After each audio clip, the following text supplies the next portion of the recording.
Hello, everyone. Welcome to another edition of Tone's Market Analysis for Wednesday, April 19th. This will be a slightly shorter show than usual. I do have to run out. I will explain why in a minute. As always, I start with my blog, which hasn't been updated in a couple of days. So the reason why this show will be shorter than usual, as you can see on my Twitter, my pinned tweet, I have to go into Upper Manhattan, into the city, to be live on a show that's a little bit different, Talk Radio NYC. There is a link right here. So if you guys, you can tune in. It'll be a live show. It will be also streamed on Periscope. And I'll have a screenshot here. The show is called Secrets of the Sire. And it's about pop culture and comic books and basically media. It's a lot of comic book characters and movies that are coming out of them.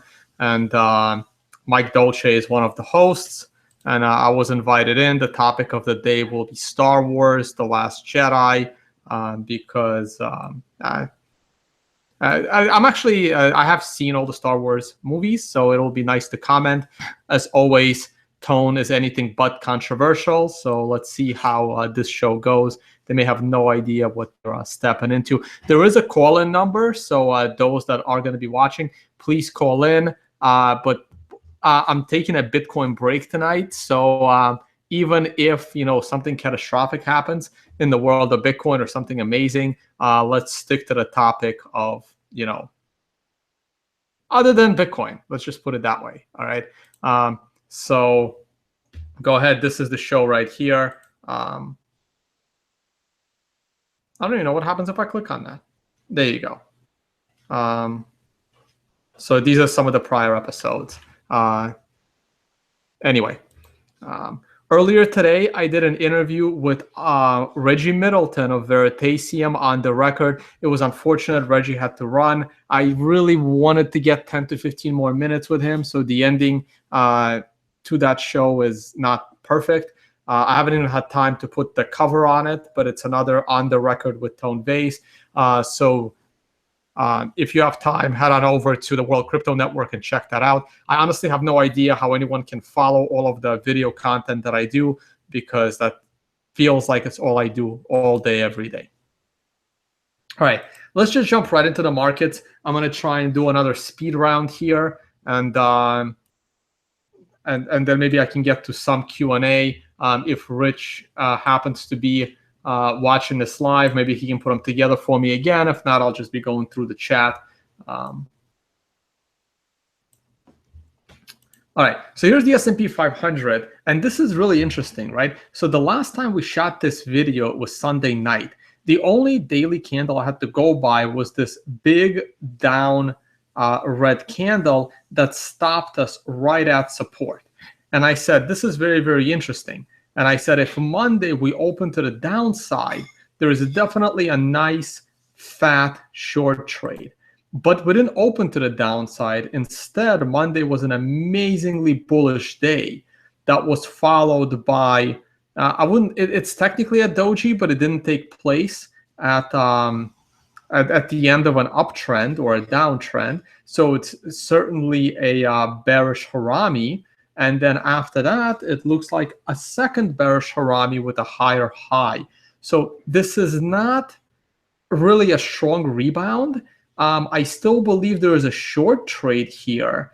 And because the markets are leaning to the downside, remember, this short trade was never entered. We clearly did not open to the downside on Monday. Today's close was at 23.38. So I would actually reset this trade. I would now enter it at 23.35, still to the short side. And my stop loss also appears to have been adjusted to the upside, and I would yeah, that would be fine. I would actually move my entry here. Let's move it over since this trade was never entered. So we would enter, I would enter it at, not we, this is what I would be doing. You guys can do whatever you want. I'm not technically here to provide trading advice. I'm just showing nice risk-reward ratios. 45 is too tight. Let's try 51. That looks reasonable. And the target hasn't really changed much. I'll leave that at 22.35. Whoa. 22.35. There. Okay. So I'm going to put that on. It's a nice risk-reward trade. Again, you want to see another weak day, because if we come back to this yellow line, I will have so much confidence that we're definitely going lower. And if we go to the upside from here, then we go to the upside, right? I would be entering a similar bullish trade once we're on the opposite side of this triangle, flirting with this yellow line resistance the same way we're flirting with this yellow line support.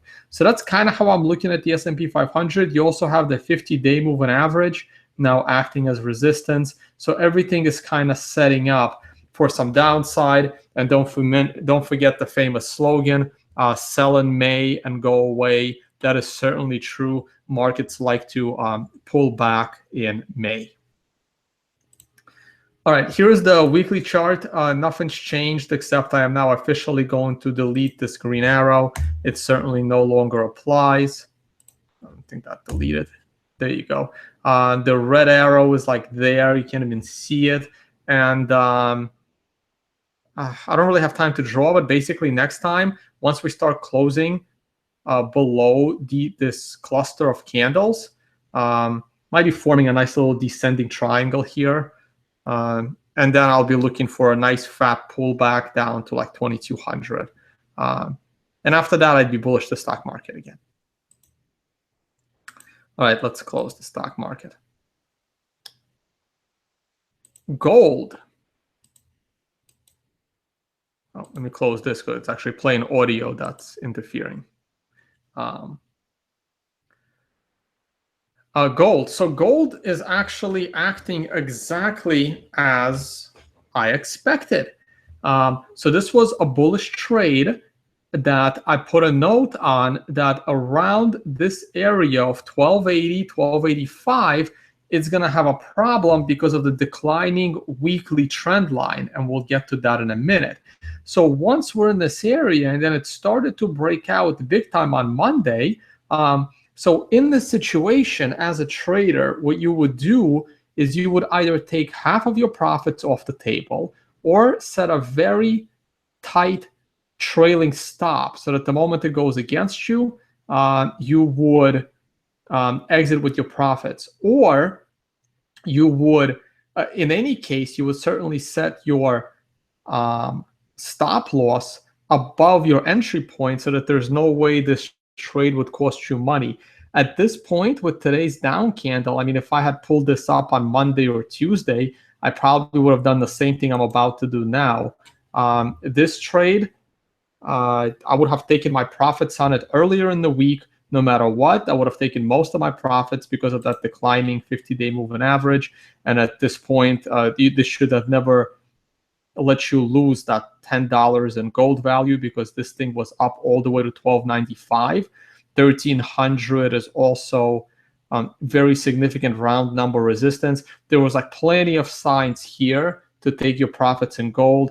And there's no reason to be holding on to this bullish trade other than you take most of your profits, you keep some bullish position in gold, you certainly raise your stop loss. This is not a trade that should ever cost you money at this point.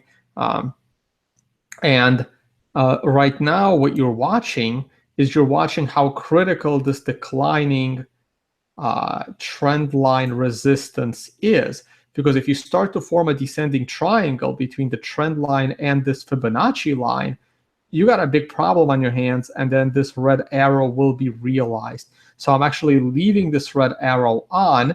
I am taking the position that it will not break the trend line, because statistically it should not break the trend line.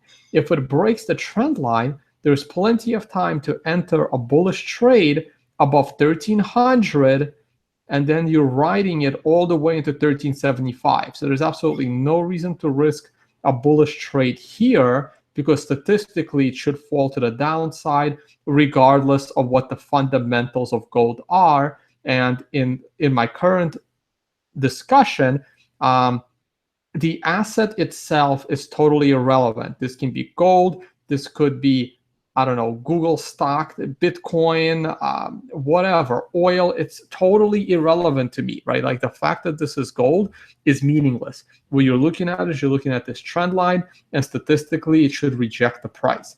Now, common convention says that you have one, well, not one, technically one, two, I guess 3, 4. This is your fourth hit of the trend line. The moment the trend line becomes obvious, it breaks. It either on the 4th try or the 5th try. So statistically, this has a much higher probability of breaking out than this did, but I still believe that it should hold. And if it doesn't, you got plenty of time to make money on the upside, right? The 5th time it goes to this trend line, it would probably break it. And then statistics become, then the non-conventional view would be that it gets rejected for the 5th time, which is very rare. Okay, so for now, the red arrow stays, and we'll take a look at what happens the rest of the week. All right, let's close gold. Here is oil. Oil is looking like it's having a rough week. Oil's been a pain in the ass. So here's what I would do. I would actually attempt to play oil again, because it becomes a very low risk trade. So here's what I would do. I would do a long position.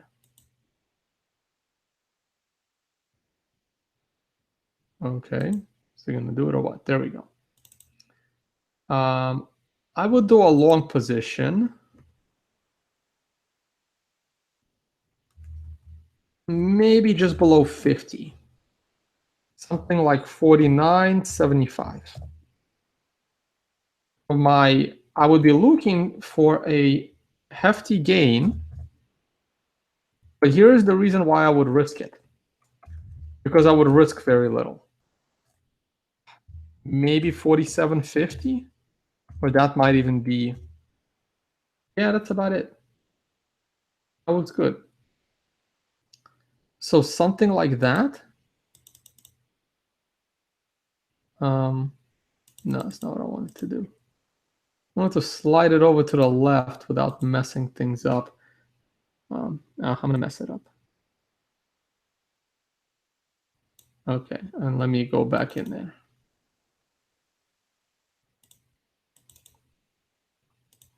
Right, so something like 49.75 or 49.55, something like that. I'm just using round numbers here. By the way, in reality, I never, ever trade with round numbers. I always set numbers like 55, 48. I never trade on round numbers. Oh, that's not what I meant to do. What happened here? Oh, it should be 49. That would be a terrible risk-reward ratio. And that's not what I meant to do. What's going on here? Oh, because when you adjust the entry, I'm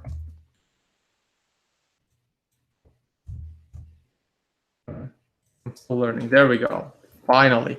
So this is what I would do. The reason is because you can have an amazing risk-reward ratio here, because you're still looking for oil to break out and realize the inverse head and shoulders, and your stop loss is clearly below the 50-day moving average. So you're hoping that you're once again up here, and you're above the round number 50, and your 50-day moving average should hold it. And if it doesn't, you realize that your trade is wrong very, very quickly, and there isn't much to risk.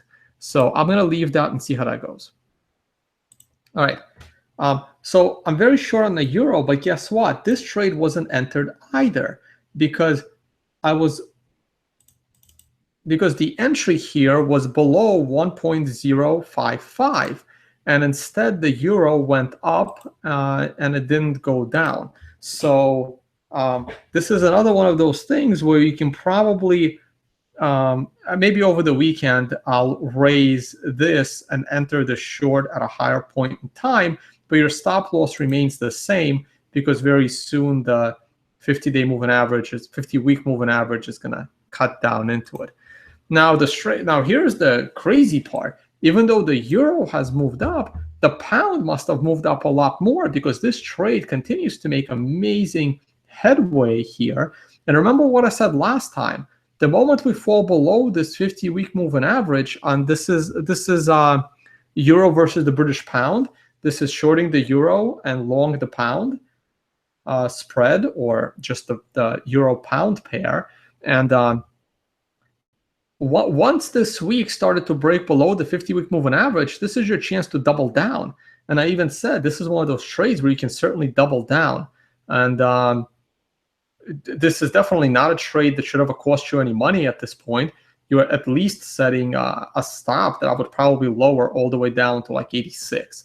Like, this is definitely a profitable trade, and I believe it should be way, way, way more profitable. Of course, I lost this trade because I got greedy and I entered it over here. I didn't wait for this right shoulder to fully develop, and then I just got busy to re-enter it again. But I had it on the board. But yeah, it's been doing good.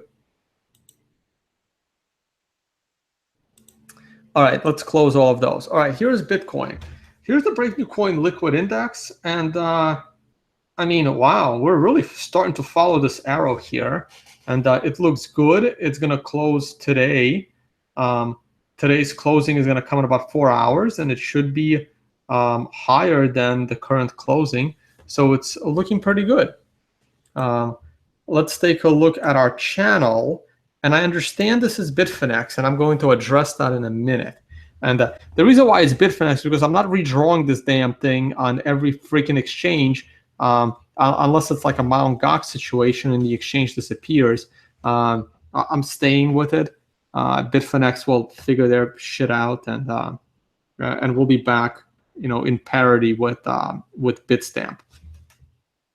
So, I mean, this looks amazing, right? We're at 1264, and we're literally at almost all-time highs on a daily closing level. All we got to do is make up another $20 on the price of Bitcoin on Bitfinex, and we're at closing daily all-time highs.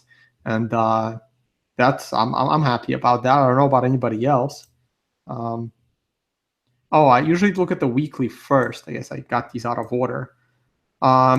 Here's the weekly, and this is Bitstamp. And guess what? Looks good to me. We're above 2013 all-time highs, and we're once again stable. We're making a bit of a flag pattern. And man, once this thing breaks like 1300, it should take off like a rocket ship.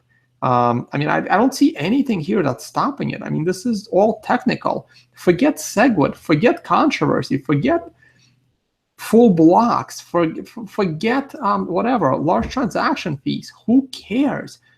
Just look at the chart. There is nothing even remotely bearish here. I mean, look, black swans can happen, of course. You can't predict black swans. I mean, people will tell you they can predict black swans. Peter Schiff predicted every black swan in the history of markets, but he calls for black swans every day. So yeah, if you're going to call for a black swan every day, you will also get every one of them right eventually. But I don't trade like that, right? I'm looking at this. It's bullish to me. I'm bullish. I was never bearish.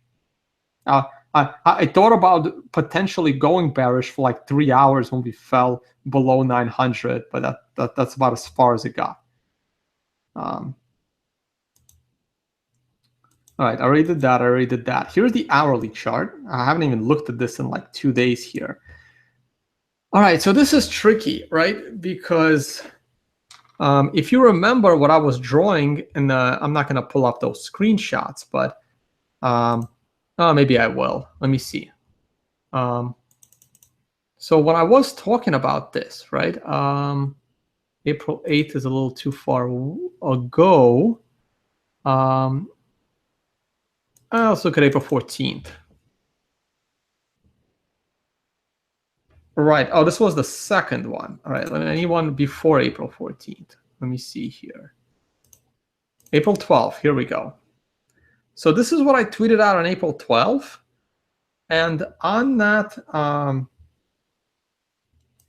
during the video that I made around that time, I specifically drew the following. I expected it to break out. I didn't expect much of a pullback. But I said if it does pull back, this is what it would look like, forming a cup and handle. And let's take a look at what we have. We have our cup and handle. And then, boom, we break out above my 1250. But it's a little more complicated. The reason why it's complicated is because it broke out above 1250 on Bitfinex and Poloniex, but not on Bitstamp or BTCE or GDAX. You know, those are still stuck in the low 1200s. So this is a bit of a tricky situation in that in order to really break 1250, like all of the exchanges need to break 1250. So right now, as far as I'm concerned, we're stuck at this 1250, and we may be stuck at this 1250 another few days, okay? Because look at what's happening in the relationship between Bitfinex and Bitstamp, and we're really approaching, you know, Bitfinex hack territory or Bitstamp hack territory. I mean, I really thought this would they would resolve their banking issues, but they clearly haven't. We're at a 5% difference, and it looks like we might even go higher. I thought I saw 6% earlier, but this chart locks it in every 12 hours, the 12-hour chart here. So it could have been at 0.6, you know, at some point, but it's either showing me the price 12 out, the difference 12 hours ago or current difference. So if we spike right now to 108, but then come back down an hour later, you're not going to see the spike to 1208. I can lower, I can set this to like, you know, 4 hours, but then it becomes like choppier, right? Like if I set it to 1 hour, it's yeah, see right there, we broke 106 if I set it to a 1 hour thing here. And go back to 12.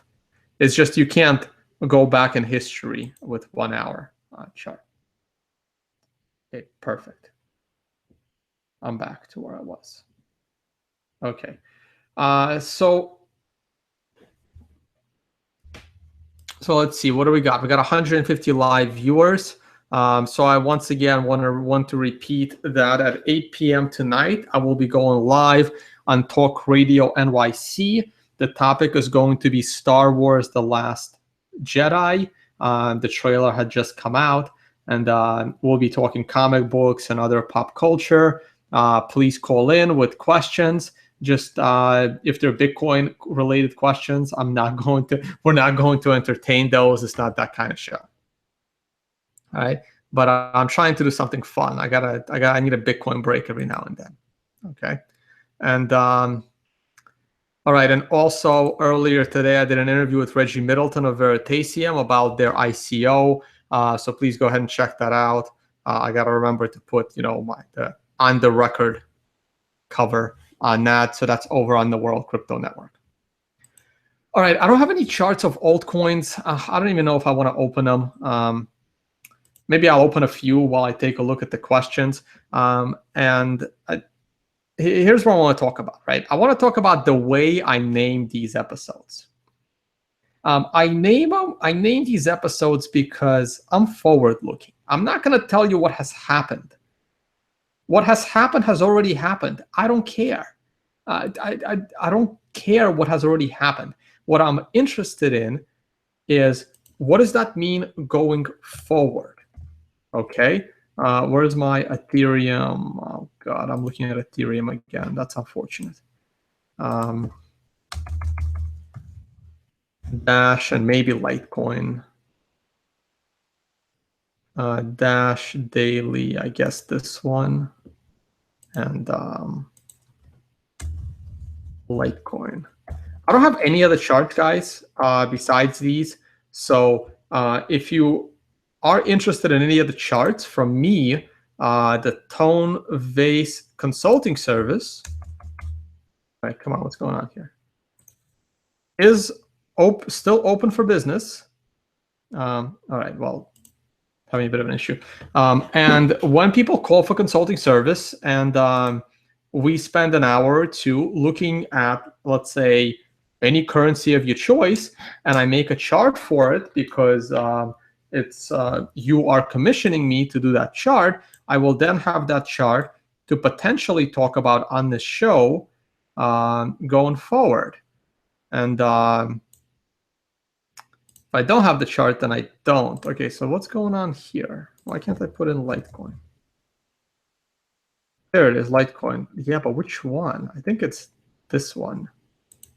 Okay, there we go. Okay, so very quickly. So when Ethereum broke out, I way prematurely drew this triangle, and I was pretty damn close. I would actually adjust it a little bit now that I have more information. And all right, come on. It really looked like it was going to be another triangle, pulling it to the downside. I'm not really going to draw this arrow, maybe tomorrow. But once again, it broke out above the triangle. Man, this thing is still on a downtrend. I mean, it's being Ethereum's use case right now is creating ICO scams, and people need to rush out and buy Ethereum so they can buy into the latest ICO. So that's not a real use case. It's only creating a house of cards, and the longer that keeps up, the worse it's going to be. And right now, speaking of Star Wars, it's definitely looking like the Empire right here on this chart. I'm not expecting much from Ethereum. I'm still expecting this lower triangle to be realized. One of these ICOs is going to be the Dow ×2. And we'll see what happens to your Ethereum. Ethereum is going to fork left, right, and center sooner or later, right? Probably later than sooner. I'm always too... I'm ahead on these trends sometimes, right? Like same thing with Dash right here. So I called for this cup and handle with Dash, and it immediately broke to the upside because it was added to some exchange. And after like 2 days, I said, well, it's most likely going to form this smaller cup. And I drew this like a week ago now, I think, and it's heading that way. So Dash will be back to 0.05 Bitcoins, and then it's still going back to 0.02 Bitcoins, right? Like nothing's changed. It's just delayed, right? So last video or 2 videos ago, when I titled it, the altcoin dump has begun, it has. It's just that most people don't see it yet, right? And when the title of this video that says SegWit wins, SegWit has won. Most people just don't see it yet. You don't see it. By the time you see it, it has already happened, and all of the speculative moves in Bitcoin had already been made, okay? So Bitcoin will probably be climbing this wall as everyone is worried. But it's fairly obvious what the consensus is, because if you go to Crush the Street, which is where I did an interview recently, and then Roger Ver did an interview after me, and then me, Trace Mayer, and Dave did a roundtable on it. And I mean, just look. I mean, here's my interview with Crush the Street about SegWit and altcoins, and you can see 115 likes, 22 dislikes, and all of the comments that didn't like what I had to say had to do with my Bitcoin maximalism against altcoins, and people that just gold bugs that hate Bitcoin in general. Now, if I go the following day, when Roger Ver gets interviewed by the same host, later, look, 67 likes, 90 dislikes. and all of the comments are basically anti-Bitcoin Unlimited and pro-SegWit. Not all of them, but like 95% of them, right? Like Bitcoin Unlimited has absolutely no momentum. I'm not saying I'm for or against a user-activated soft fork. There are, issues with a user-activated soft fork. But the debate whether it should be SegWit or Bitcoin Unlimited is it shouldn't even be a debate anymore. The debate has been won. It's segregated witness. Now the debate becomes, will segregated witness activate or is it status quo? Now, pre-ASIC boost, I would have said, well, status quo is fine. But with ASIC boost, status quo is no longer fine. This is why people are getting very, very aggressive, because before they could have at least understood where Jihan and Bitmain were coming from. But now that ASIC boost has been uncovered, people are very, very hostile to Jihan and the status quo and ASIC boost. And like, you have to recognize these trends before they become obvious, because once they become obvious, there is nothing to gain from the speculation of the asset. Okay, I'm actually, I thought the other video came out, but I can't seem to find it here. Oh, here it is.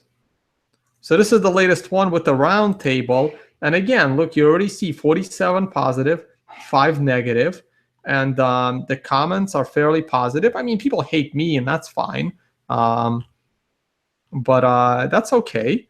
Anyway, I can't even find some of the specific comments, but it doesn't matter. And but you have to realize that in the, I guess, the opinion is of the people using Bitcoin that pay attention to scaling, it's obvious. It's SegWit. Now remember, all of the altcoin supporters are also anti-SegWit. The reason they're anti-SegWit is because SegWit will basically eat their lunch, and it will send all the speculative value out of the altcoin and back into Bitcoin.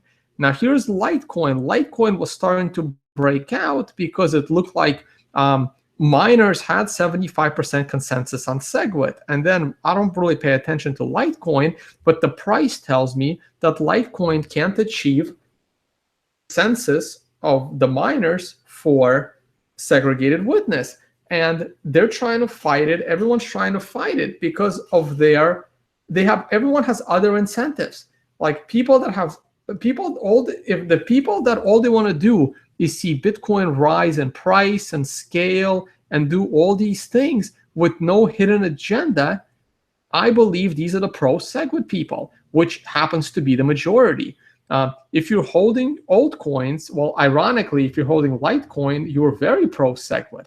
But you're pro-SegWit on Litecoin with it being delayed on Bitcoin as much as possible, right? If you're a huge Litecoin holder, whether you admit it or not, your best chance to be rich is for Litecoin to activate SegWit and for Bitcoin to never activate SegWit.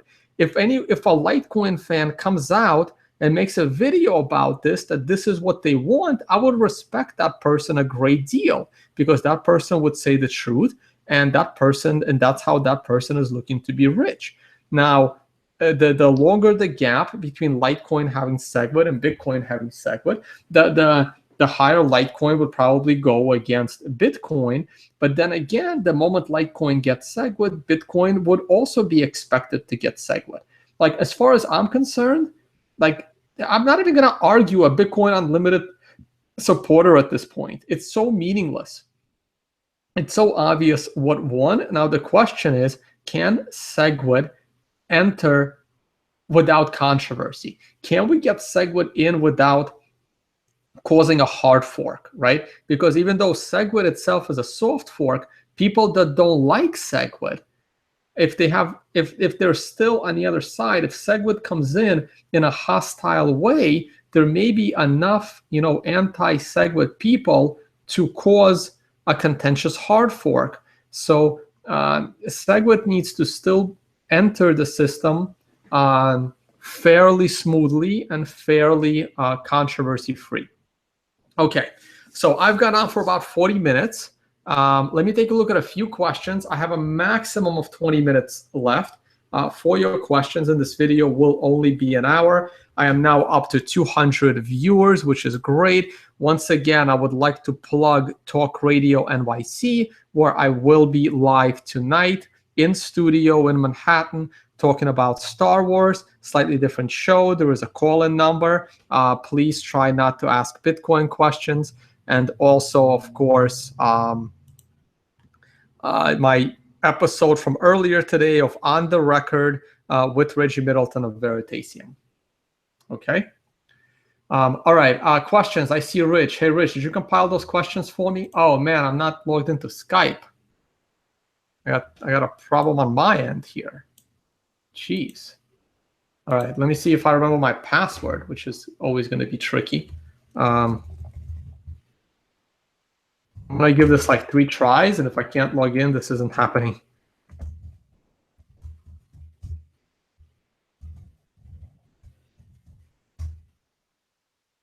Awesome, I'm in. So I'm about to find out if Rich is being an awesome help and put together some questions. If not, I will be scrolling through the chat. But yeah, I'm expecting a million trolls making fun of me of my title, SegWit Wins, just like they were making fun of me a week ago when I said that the altcoin dump is coming. All right, so Rich is unable to put together questions because someone ended up getting a job, but not all of us can be broke bums. It's okay, man. I understand. I may have to go there one day too. All right, here's a question. I don't know if it's the first question asked, but it's the first question I see, so I'm going to go with that.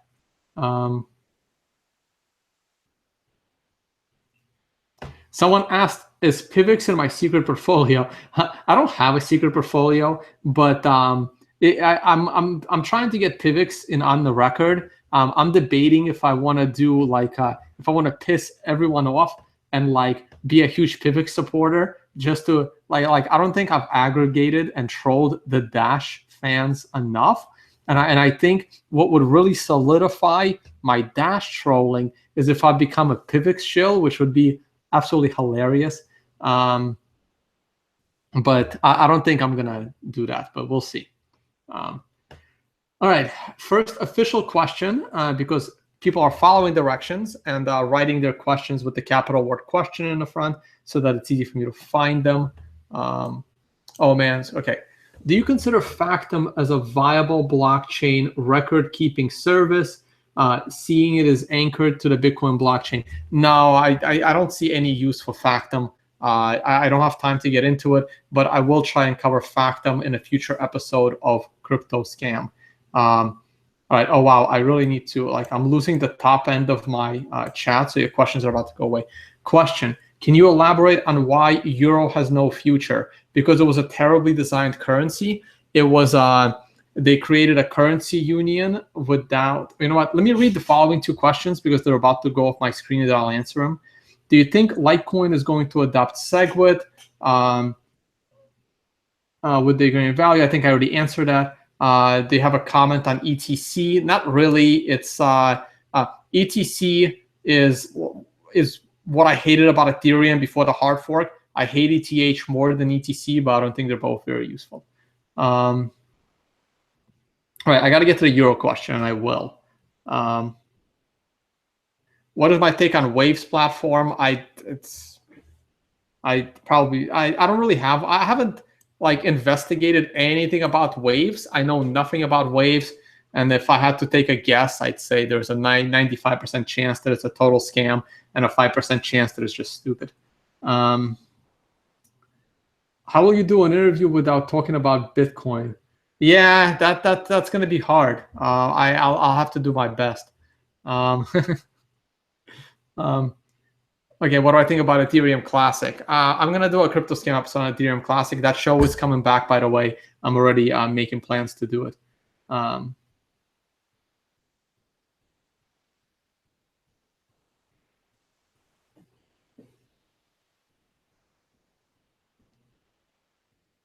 Someone is pointing out like very minor details about Star Wars. I'm not that crazy about it, so I don't really know any minor details.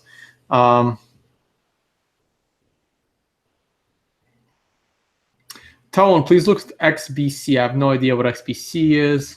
I don't own any Pivx or Waves. I wouldn't even know how to get them. I don't have any like, no, I don't trade on altcoin exchanges.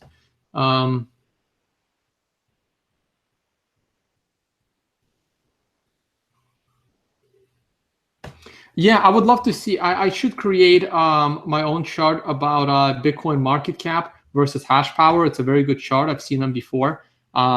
Unfortunately, TradingView doesn't have Bitcoin hash power, so I can't create it.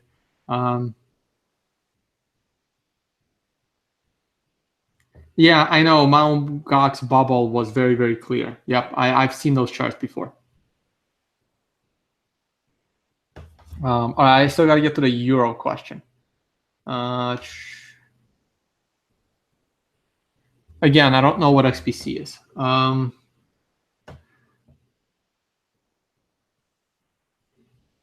I seen Koinomia? I've never heard of Koinomia, so I'm going to ignore that.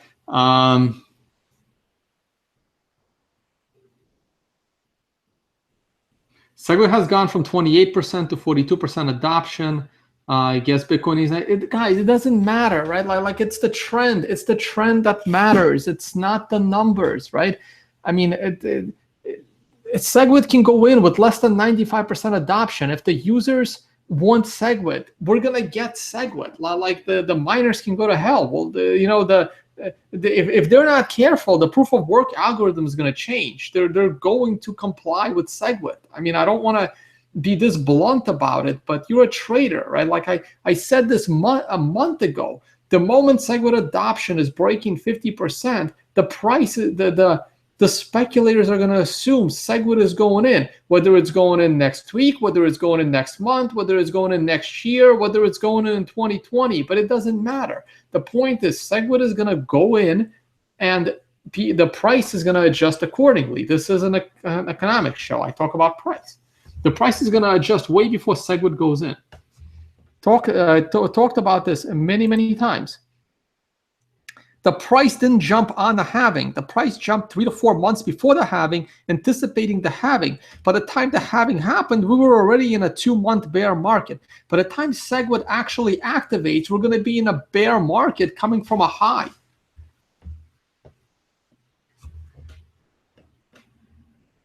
When is the next major Bitcoin bubble? I don't know about major, but I'm expecting some kind of a Bitcoin bubble between like, I guess, mid-May into August, like June and July. I'm expecting a nice fat bubble this summer. And if the bubble is a little too big, I'm going to be very nervous. Oh man. Anyway, I'm losing questions. Yeah, this is with 200 people in the chat. It's hard. I already lost my place. So let me get back to the euro question. Yeah, I think I'm going to lose questions because like people are having, well, when people type too much, like you lose the front of the chat, which is unfortunate. And anyway, so the euro was designed very, very poorly. It had two major problems, right? So the first major problem in Europe is that they never consolidated the debt. When all the states in the United States merged, they consolidated the debt into one federal debt when the US dollar was created, right? Europe didn't do that. They created the euro, they created a monetary union, but they didn't create a political union, right? And their political union is a complete mess. They don't have elections. They don't have elected politicians. They have basically like like they pick their own. It's like Even the U.S. Supreme Court judges have not exactly elected, but have can kind of be rejected. Like Europe is insane. Like the European Commission president, the what's his name? The one that's stepping down. I already forgot his name. Right. The IMF is involved. I mean, they're unelected. These are all unelected politicians running Europe. Okay. The debt of each country is independent. Right. So now you have the euro. Germany loves the euro because they produce a lot of goods. And if Germany had their own currency, it would probably be way higher than the euro. Greece hates the euro. Right. It's like a gold standard for Greece. They can't do anything about it. The euro is way overvalued for Greece, and the euro is way undervalued for Germany. And nobody wants to, back each other's debt. That's a big, big problem. This is why the countries are trying to leave. The other issue with Europe is Europe can't be one cohesive unit because they don't have a common language. All of those countries, they have their own culture and their own language. The reason why the states in the United States were able to the US dollar was able to do what it did and become the global reserve currency is because, I know there isn't much of a similarity between San Francisco and, Tuscaloosa down in Alabama. But in general, United States has one common language and one common culture. That goes a long way. That doesn't happen in Europe. It's not a melting pot in Europe, so you can't have a common currency. Each country wants to have their own monetary policy to help their local economies in that country, and that's why it's having all this trouble. And all of these countries are, giving away their sovereignty to a bunch of people sitting over in Brussels, of unelected politicians that make a lot of money. And this is why Great Britain was smart not to join the currency union. They were only in the trading union, and then they voted recently to get the hell out of that mess. Okay, now Britain can go ahead and form trade deals with the United States. You see, Britain is very happy that Trump won because Obama was going to blackball Britain, and Hillary was going to blackball Britain too because Europe is turning into a communist dictatorship over there at Brussels, so that they get to make laws for all these other countries, on the euro. And Hillary is all for that. Obama is all for that. They were going to blackball Britain. Now that Trump is in power, Britain can go ahead and make a trade deal with the United States and not care what Europe thinks. Anyway, Europe's a mess, and when that currency breaks up, let's just hope there isn't violence between those countries. On top of that, they got this whole migrant crisis situation. I mean, Europe is being taken over by Muslims from the Middle East, and I have nothing against any religion, but here's the problem. Europe is not very religious at all, and and all of these refugees are religious. And it has nothing to do with the religion at hand. It has to do with the fact that you have a non-religious culture clashing with a religious culture. What happens when religious people start getting elected as local politicians, or perhaps even EU politicians? They're gonna look to put laws in Europe that are, religious-based laws, and that's gonna clash completely with the local culture. They got many other problems too. Europe has been generally, outside of Eastern Europe, Europe has been generally violent-free societies. Yes, there's local violence and stuff, but not on a grand scale. So for example, in Germany, in France, and Switzerland, no one there has had, conflict, war-style conflict, in 3 generations now, not since World War II, and that was 75 years ago. So now you have 20, 30-year-olds, right, who whose parents had never even been in war. Only maybe their grandparents were if they're old enough, but most likely their great-grandparents. So that's now 3 generations of a peaceful society. And what happens when a culture is moving in that has been prone to a more violent society because of war in their regions? That culture is way more aggressive, because if they weren't aggressive, they wouldn't have survived. If their parents weren't aggressive, if they weren't aggressive as children, they would have had a much lower chance of survival. So you have a more aggressive culture entering a less aggressive culture, and it's not going to, I don't think it's going to end well, right? I mean, I'm sorry, it's just the way it is. And I'm not picking on the Muslim religion specifically. It could have been any religion. The point is, you have refugees from a culture that has been seeing violence for all throughout the last 20, 30 years, right? Between the Gulf War and then the US invasion and all this other stuff, Iraq, battling with Iran, and Syria has been involved in a lot of this stuff. So these are cultural clashes as much as they are religious clashes, and I think it's going to be problematic, which is why I'm very bearish Europe in general. All right, that was a bit of a rant on Euro. Let's see what we got here with questions. I doubt I'll be able to get to any more. Maybe if I see an interesting question here. I don't have any thoughts on Star Wars Expanded Universe because I don't have time to read those books. So I know almost nothing about it. Tone, do you think they're owning and using Bitcoin.com for his personal agendas, distracting to Bitcoin? I don't think it's distracting. I think it's unfortunate. Newbies might assume it is the official website. That is true, but someone said something interesting. He said, I forgot who said it to me, but someone said, no one goes to internet.com. And that's a good point. Nobody does go to internet.com. So hopefully we'll get to a point one day where no one goes to bitcoin.com, right? People understand that Bitcoin isn't an entity, so there would be no reason to go to bitcoin.com, and it would be questioned of who owns it.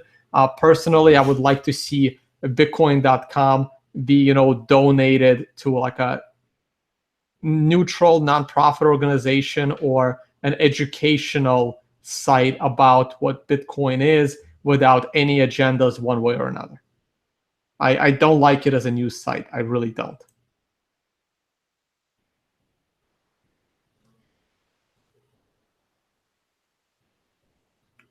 All right, let's see what else I got here.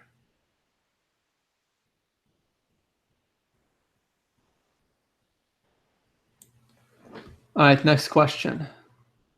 Oh, wow, this is a Factum thing. I guess I went too much to the top.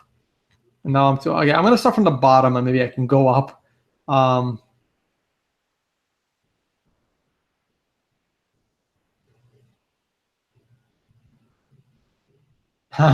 Tone, is the pterodactyl still your favorite dinosaur? Or have you changed your mind? I haven't thought about it. Is Evan going to jail? I have a standing bet that he will be arrested. He will be charged with something illicit. And I think I have another 2 years and like 3 months to make good on that bet. All right, let me see what else I got here.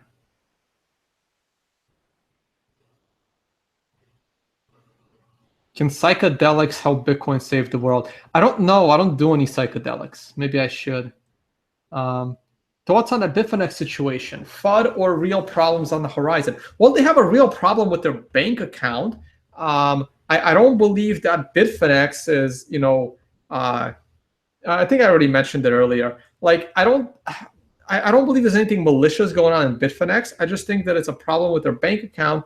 And Tether might be having a problem as well, but that's independent of Bitfinex, even though they kind of need Tether to continue be the dominant exchange. in that realm. So if the cash that Bitfinex holds and Wells Fargo gets confiscated by the government, I mean, yeah, that's your problem, right? Like, I don't know if I'm not speculating that it will, but that's what you would worry about.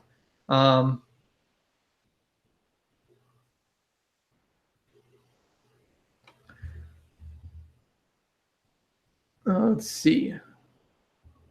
Right. I mean, that this is why I don't keep my money on exchanges, guys. Too much risk. Too much risk.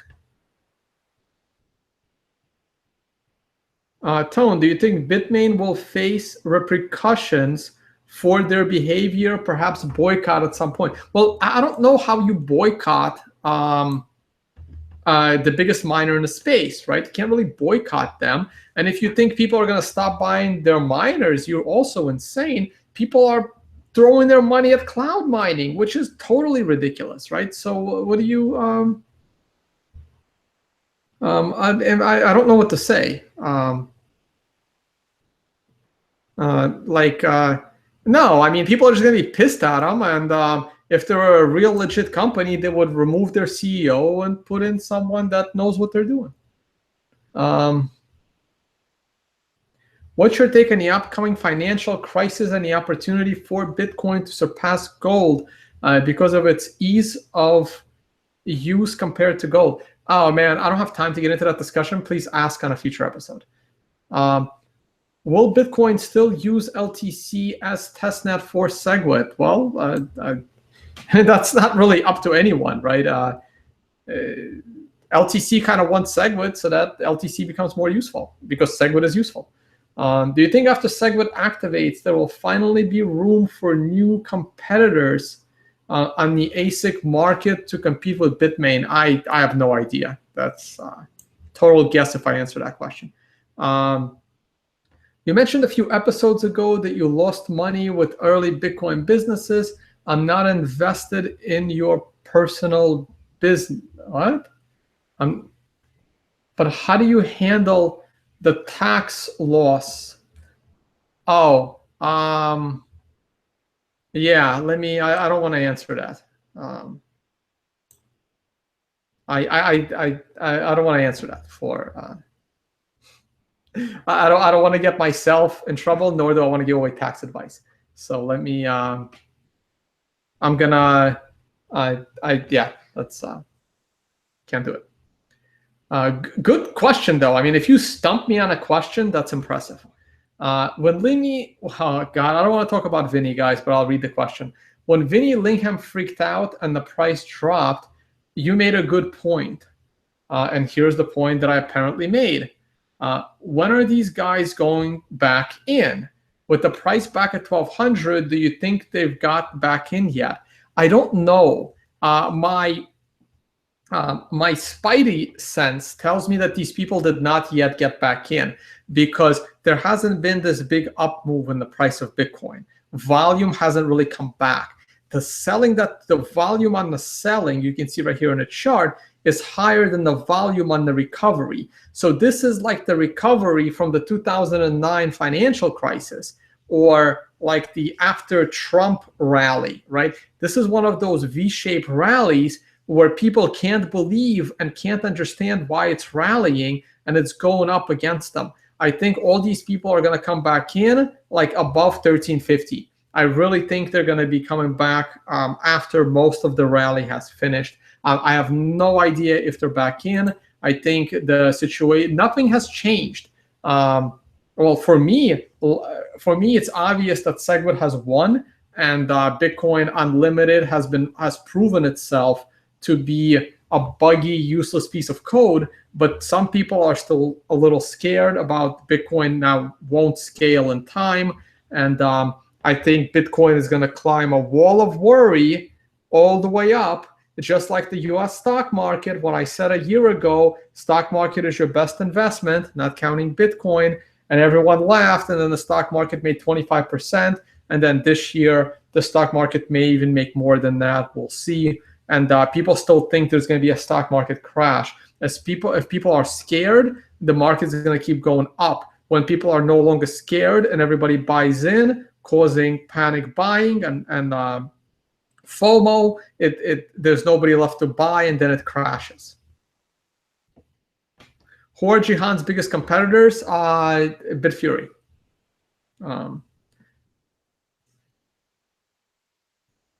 All right, guys, on that note, I think I am done. This did go a little bit over an hour. I have to run. I have to get to the city.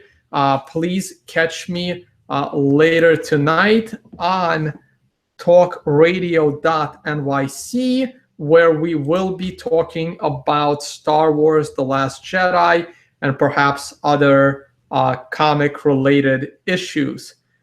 It will be a live show. I believe it's also going to be on Periscope.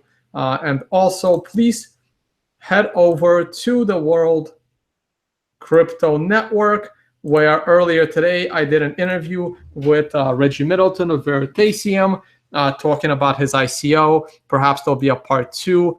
I didn't really get to the end of it. I had to run. All right, guys, thank you very much, and catch you all this weekend on the next one.